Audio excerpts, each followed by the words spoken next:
we have ignition, and we have liftoff. In the early days of space exploration, when optimism about the future of humanity's cosmic journey ran high, a decision was made that, in hindsight, appears to be a potentially grave mistake. NASA, in collaboration with American astronomer and famed alien hunter Frank Drake, designed and placed maps aboard the Voyager probes. These maps, intended to guide extraterrestrial life to Earth, may have inadvertently put our planet and our species at risk. The golden record, a time capsule of Earth sounds, images, and music, was meant to serve as a message of peace and a way to communicate with potential extraterrestrial life. Its aluminum cover is engraved with instructions and a unique galactic map. A map that shows the location of the solar system with respect to 14 pulsars. Each pulsar is represented by a line emanating from the sun, with the line length indicating the approximate distance between the pulsar and our solar system. The pulsar lines are marked with binary codes that, when translated and multiplied by a specific unit of time, reveal the pulsar's rotational frequency. Drake chose this method to provide a universal base unit of time that any intelligent civilization can compute, regardless of their time-keeping system. The contents of the golden record itself offer a fascinating glimpse into the diversity of life and culture on Earth. It includes 115 images, a variety of natural sounds, musical selections from different cultures and eras, and spoken greetings in 55 languages. The intention behind this eclectic mix of content was to showcase the richness and beauty of our planet and its inhabitants. At the time, sending such information into space was viewed as a noble and exciting endeavor, a way to reach out to the stars and connect with other civilizations. This hopeful outreach stands in stark contrast to a more cautious perspective on cosmic communication, one epitomized by the dark forest hypothesis. This theory suggests that the universe might not be as welcoming as envisioned by the creators of the Golden Record.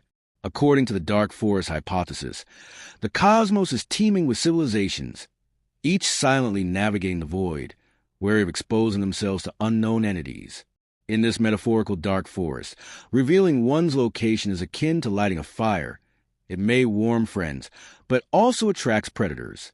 From this vantage point, the very act of sending the Golden Record, a beacon announcing our presence and location, could be perceived as a risky gamble rather than a hopeful gesture. The idea that an alien civilization might pose a threat to Earth is rooted in our own human history of conquest and colonization. When two civilizations with vastly different levels of technological advancement have come into contact, the results have often been disastrous for the less advanced society. Some argue that the same principles could apply on a cosmic scale, with Earth potentially falling victim to a more advanced and aggressive alien species. Stephen Hawking also feared that advanced aliens, if they exist, might not view us kindly, potentially seeing Earth as a resource to exploit.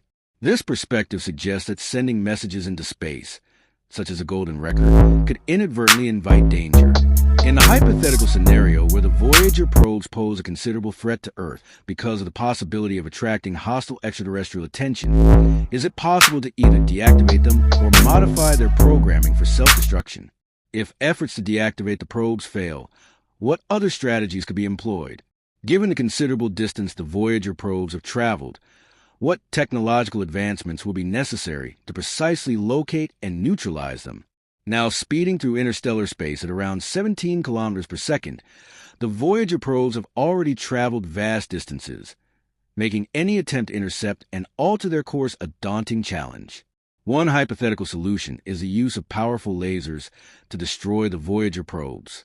By focusing intense beams of light on the spacecraft, we could potentially vaporize them, erasing the Golden Record and its maps from existence.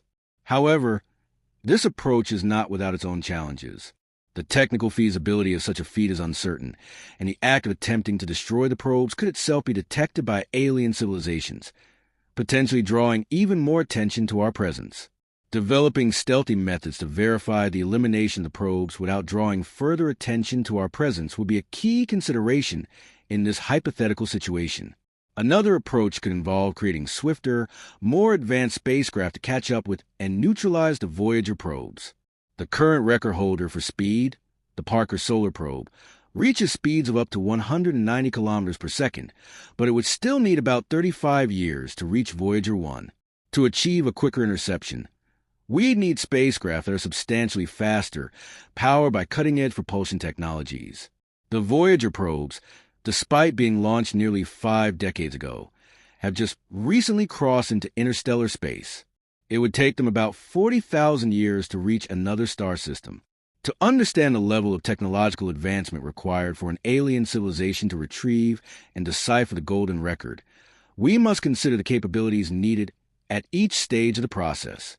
The alien civilization would need advanced telescopes and sensors to detect a Voyager spacecraft in interstellar space. This might require extremely large and sensitive telescopes, advanced sensors to pick up faint electromagnetic signals, and sophisticated algorithms to distinguish the spacecraft from background noise. To physically reach the Voyager spacecraft, the alien civilization would need to have mastered interstellar travel, possibly using technologies like faster-than-light travel, wormholes, or advanced energy sources such as antimatter. As of now, faster-than-light travel contradicts our current understanding of physics, particularly Einstein's theory of relativity, which posits that nothing can travel faster than the speed of light in a vacuum. However, theories such as the Alcubierre warp drive concept propose bending space-time to achieve effective faster-than-light travel without violating relativity, though this remains purely theoretical and requires exotic matter with properties not yet discovered. Once they reach the Voyager spacecraft, the alien civilization would need advanced robotics and manipulators to safely capture and study the probe without damaging it or the golden record. They would also require sophisticated scanning and imaging technologies to analyze the spacecraft and the golden record's composition and structure. Based on these considerations, an alien civilization capable of retrieving and deciphering the golden record would likely be centuries or even millennia ahead of us in terms of their scientific understanding and technological capabilities. Could such advanced civilizations, capable of detecting and intercepting the Voyager spacecraft, be residing within the vast expanse of the Milky Way? The probability of the scenario depends on a multitude of factors, including the density of stars in the Milky Way galaxy, the prevalence of habitable planets, the likelihood of life emerging and evolving on these worlds, and the longevity of technological civilizations.